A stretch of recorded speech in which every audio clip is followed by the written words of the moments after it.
Di ba naging mainit na issue yung relasyon ng mag-ina na si Gehazi at yung anak niya? Nagbigay ng comment si Gehazi para sa anak niya na gusto niya lamang daw maligtas sa kapahamakan. Sabi ni Gehazi, all I want is for your best. And I'm holding on with the truth that is written in the Bible. The Word of God, the one who created all of us. Ang ganda ng pagkakasabi niya, pero ang naging sagot ng anak niya ay, Mom, I want to live my own truth. Ma, gusto kong mabuhay sa katotohanan ko. Walang masama for us to become all out in searching our happiness. Walang masama for us to become all out in reaching our dreams. Walang masama for us to become all out in becoming the best version of ourselves, but not in our own standard. Walang masama na maging masaya, but not in our own standard. Should be in accordance with the standard of God. Mabait ang Diyos, pero hindi lahat okay sa Kanya.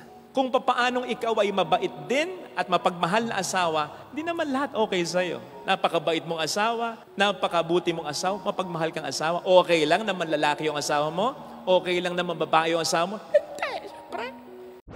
So ngayon po ay pinagdiriwang ng ating inang simbahan ang kapistahan ng mga arkanghel. Na tulad ng ibang mga anghel, sila'y mga lingkod ng Diyos, pero pinapadala rin sa atin para iligtas tayo, para tulungan tayong magpakabuting tao, para protektahan tayo. Hindi po natin tiyak kung kailan nilikha ang mga anghel. Bagamat may nagsasabi, bahagi rin sila siyempre ng pagkakalikha ng lahat. Particularly, when God created lights. Natatandaan natin yon, di ba?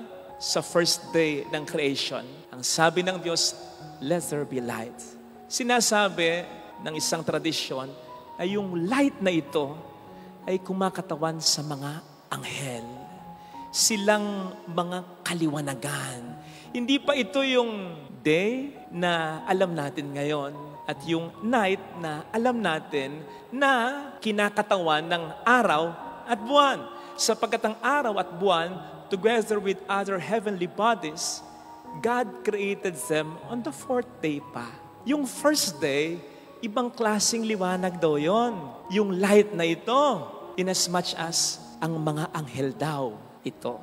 Ngayon, kung papaanong on the first day of creation daw, ang ginawa ng Diyos ay He separated light from darkness. Ito raw ay sumisimbolo sa pagcast na ng Diyos kay Lucifer at sa mga dati pang mga anghel na nag-aklas sa Kanya. So sila'y dati parte ng kaliwanagan. Lahat sila'y nilikha ng Diyos. Lahat silang mga anghel. Pero nang mag-aklas si Lucifer at ang iba pang mga anghel, they became fallen angels. And thus, darkness. So dito, maire-reconcile, saan ang galing ang demonyo? Sila yung mga dating anghel, parte ng kaliwanagan na nilikha ng Diyos, but became fallen angels.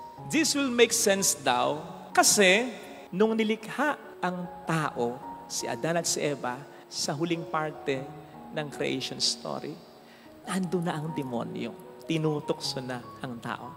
Kasi bago pa man ang tao, on the first day, God created light, angels, then the fallen angels, when God separated light from darkness, ayun na yun.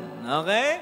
So yun yung sinasabi ng tradition. Anyway, ang mensahe, isa sa mga mensahe ng pagdiriwang natin sa araw na ito ay yung sa tulong ng mga anghel, makidigma tayo, labanan natin ang demonyo. Yes, darating ang pagkakataon na mawawala ng tuluyan ang kapangyarihan ng demonyo sa buhay ng tao. Pero habang hindi pa nangyayari ito, sabi ko nga dati, we are on a battlefield. Tulungan natin ang mga anghel na makipagtunggali laban sa demonyo. Total naman ang mga anghel ay nagpoprotekta sa atin, pero ang ginagawa natin minsan kasi Tulad ng sabi ko kanina sa intro, tayo mismo ang lumalapit sa demonyo. Walang magagawa ang mga anghel pag ganito para protektahan tayo kapag tayo na rin bilang mga tao ang naghahanap ng kapahamakan natin. Kaya nga, gustong-gusto ko yung nakita ko minsan sa FB na isang UFC fighter na si Bryce Mitchell. Kasi sa simula at sa matapos ang kanyang laban of which he won, dala-dala niya ang Bible, tinataas niya, kasabay ng pagsigaw ng freedom, kalayaan. He meant freedom from Satan daw. Kasi he believes that Satan is taking on this earth. Magdadasal pa sana siya kasama nung nakalaban niyang natalo niya, who apparently ay na-convince na niya sa gagawin niya.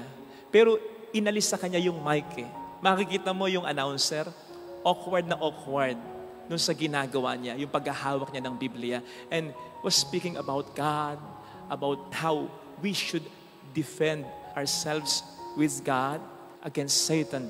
Ayaw ibigay yung mic sa kanya. Pero anong ginawa niya? Silang dalawa, lumuhod pa rin at nagdasal. Remarkable ito. Bakit? Sapagkat ginawa niya ito, sabi nga, nung commentator ng UFC, first time in the history of UFC, na may fighter na nagdala ng Biblia. Tapos lumuhod at nagdasal sa loob ng octagon, sa loob ng arena, in front of many people, kung saan marami dyan ang hindi na naniniwala sa Diyos at sa Bible. Ganun sana. Again, sa tulong ng mga arkanghel, labanan natin ang diablo. Sabihin natin yung ibig sabihin ng pangalan ni Arkanghel San Miguel, walang katulad ang Diyos. And that should start in our own lives. Sapagkat whether we accept it or not, minsan tayo ang nagiging substitute of God in our own lives. When we run our lives according to our own standard. Di ba naging mainit na issue yung relasyon ng mag-ina? Si Hazy at yung anak niya. Nagbigay ng comment si Hazy para sa anak niya na gusto niya lamang daw maligtas sa kapahamakan. Sabi ni Hazy, all I want is for your best. And I'm holding on with the truth that is written in the Bible. The Word of God, the one who created all of us. Ang ganda ng pagkakasabi niya, pero ang naging sagot ng anak niya ay, Mom, I want to live my own truth. Ma, gusto kong mabuhay sa katotohanan ko. Alam po ninyo, siyempre, concern ko rin, dapat tanggapin ni Hazy ang anak niya. Ano man ang preference nito, ano man ang gender nito, kung papaanong tanggap ng Diyos ang lahat ng tao. Nakita ko naman sa mga videos nila, lalong-lalo na yung mga dance moves nila together, tanggap naman Mukhang tanggap naman talaga ni Hazy yung anak niya. Wala namang masama talaga. Kaya lang, nung makita ko yung isang video nung anak niya na nagje-gesture ng bastos, naunawaan ko na si Hazy. Ang sabi ko, dito niya gustong protektahan ang kanyang anak from being all out. Hindi yung all out gay, ha? Hindi yun. Kundi yung pagiging all out na gawin ang lahat ng gusto niya according to his own truth and standards. Walang masama for us to become all out in searching our happiness. Walang masama for us to become all out in reaching our dreams. Walang masama for us to become all out in becoming the best version of ourselves, but not in our own standard. Walang masama na maging masaya, but not in our own standard. Should be in accordance with the standard of God. Huwag nating abusuhin yung kabaitan ng Diyos. Mabait ang Diyos, pero hindi lahat okay sa Kanya. Kung papaanong ikaw ay mabait din at mapagmahal na asawa, hindi naman lahat okay sa'yo. Napakabait mong asawa, napakabuti mong asawa, mapagmahal kang asawa, okay lang naman lalaki yung asawa mo, okay lang naman babae yung asawa mo. Hindi, syempre. Kung papaanong mabait at mapagmahal kang magulang, okay lang na bumarkada ang anak mo sa masamang impluensya? Okay lang ba na siya'y magdroga? Okay lang ba siya na makabuntis o magpagbuntis na Hindi. Gaano ka man kabuti o ka mapagmahal, bahagi ng pagiging mabuti mo at mapagmahal, yung may mga utos ka na dapat sundin ng mahal mo. Dahil ultimately, hindi lang para sa iyo, kundi para sa Kanya din ito. Ganun ang Diyos. Mabuti ang Diyos, pero meron siyang mga utos. Dahil nga mabuti siya, kaya meron siyang mga utos kasi walang ibang nakakaalam ng makabubuti para sa atin, kundi ang Diyos. At kaya siya nagbigay ng mga utos, kung susundin natin, yung mga mabubuting bagay na gusto ng Diyos na mangyayari sa atin, ang mangyayari sa atin. Kapag yung mga utos niya ay sinunod natin. Sapagkat siya ang may likha sa atin. Sige nga, sino tayo para magsabing alam natin talaga ang pinakamakabubuti sa atin? Bakit? Tayo ba ang may likha sa atin? Hindi. At bilang tao, may limitasyon ang nakikita natin. Ang nakikita ng Diyos, malawak. Ang nakikita ng Diyos, marami. Ang nakikita ng Diyos, dakila kaysa sa ating nakikita. Kaya nga, di ba, pansinin po ninyo, kapag meron tayong mahalagang gamit, katulad ng mga appliances na yan, pag nasira, pwede ka bang magmagaling at magmagara? Ako gagawa! Kaya ko yan! Huwag! Kaya nga may warranty yun. At nakalagay sa warranty, sa instruction, ibalik mo sa manufacturer, sila ang gagawa. Pag covered pa yung period na yan, yung warranty. Bakit sila ang most reliable na gumawa? Kasi sila ang gumawa. Sila ang nakakaalam at nakakakilala sa produktong sila ang may gawa. Kaya sigurado, ibigay mo sa kanila, sigurado, magagawa. Ikaw, o sige, gawin mong mag-isa, mawawala ang warranty, bahala ka sa buhay mo. Kapag hindi natin sinunod ang utos ng Diyos, hindi naman sa bahala na tayo kukup-kupin pa rin naman tayo ng Diyos, katulad ng alibughang anak. Diba? Kinupkup pa rin siya, tinanggap pa rin siya ng kanyang ama. Kaya lang, bakit pa natin hihintayin magkasakit tayo? Bakit pa natin hihintayin mapariwara tayo? Bakit pa natin hihintayin mapasama tayo? Bakit mo pa hihintayin mapahamak ka? Kung sa una pa lang, ay pupwede ka nang sumunod sa Kanya. Sabi nga ni St. Paul, do not give the devil a chance to work on you. Paraphrasing this ay pwede natin sabihin, huwag mong pabayaan ng demonyo na tuksuin ka at sirain ang buhay mo. Gayong may mga utos naman ng Panginoon na kung susundin mo, ay mabuti ang mangyayari sa iyo. Kaya, katulad ng sabi ko kanina, labanan natin ang kapangyarihan ng demonyo. Makapangyarihan ng demonyo, mas magaling kaysa ating mga tao, mas wise kaysa ating mga tao, pero hindi tayo magagapi at matutokso ng demonyo kung tayo nasa grasya ng Diyos at kung hindi natin isusuko sa Kanya ang ating kalooban, ang ating kagustuhan. Kaya sabihin mo sa demonyo, ay, hindi kita susundin.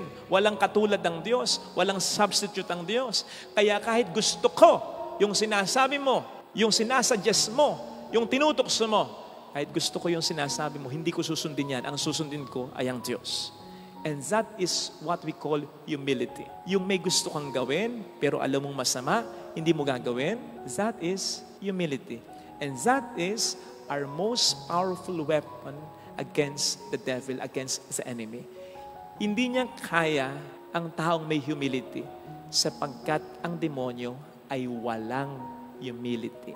Kaya nga ang sabi nung isang pare na nagpapalaya sa masamang espiritu, si Father Gabriel, inis na inis, pero takot na takot din naman ang demonyo sa ating mahal na ina.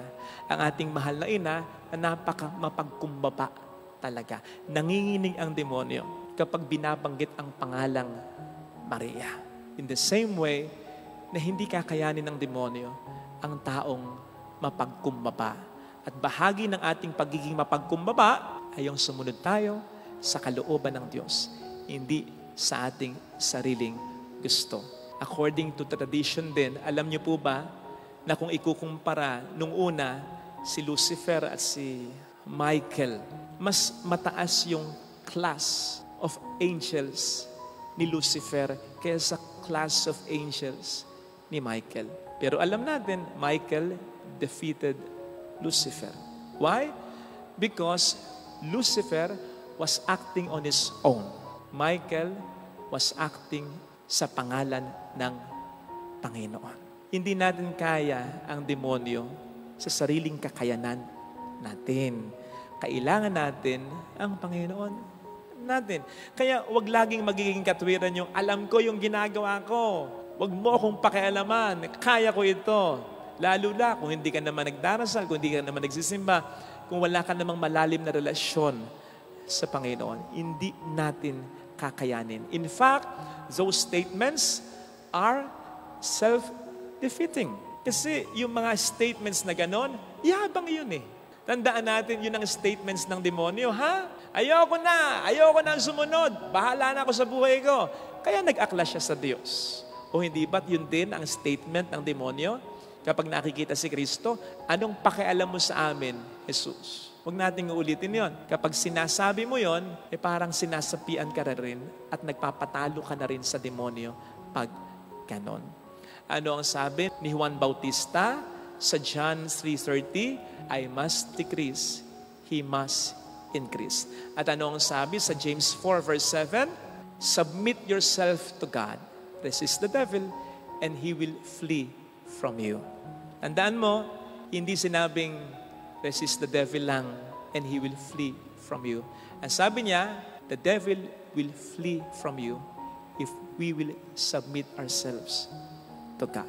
Yun yung pinakamatinding panlaban sa demonyo. If in all humility, we are submitting ourselves to God. Come to think of it, maraming mga sakit na maiiwasan kung kakainin lang natin yung mga dapat at ayos ligtas kainin. Ang daming mga kapahamakang maiiwasan kung susunod lang tayo sa payo ng ating mga magulang, sa mga nagmamalasakit sa ating kaibigan. Ang daming mga problemang hindi mangyayari kung magpapakatino lamang tayo at kung ang gagawin lang natin ay mabuti. So yun pa lang, kitang-kita mo na, mawawalan, hindi man tuluyang mawalan, mababawasang malaki ang kapangyarihan ng demonyo sa buhay natin. If in all humility, lagi lang tayong susunod sa Diyos at magpapakabuti. Ito sana ang hilingin nating biyaya sa banal na pagdiriwang na ito.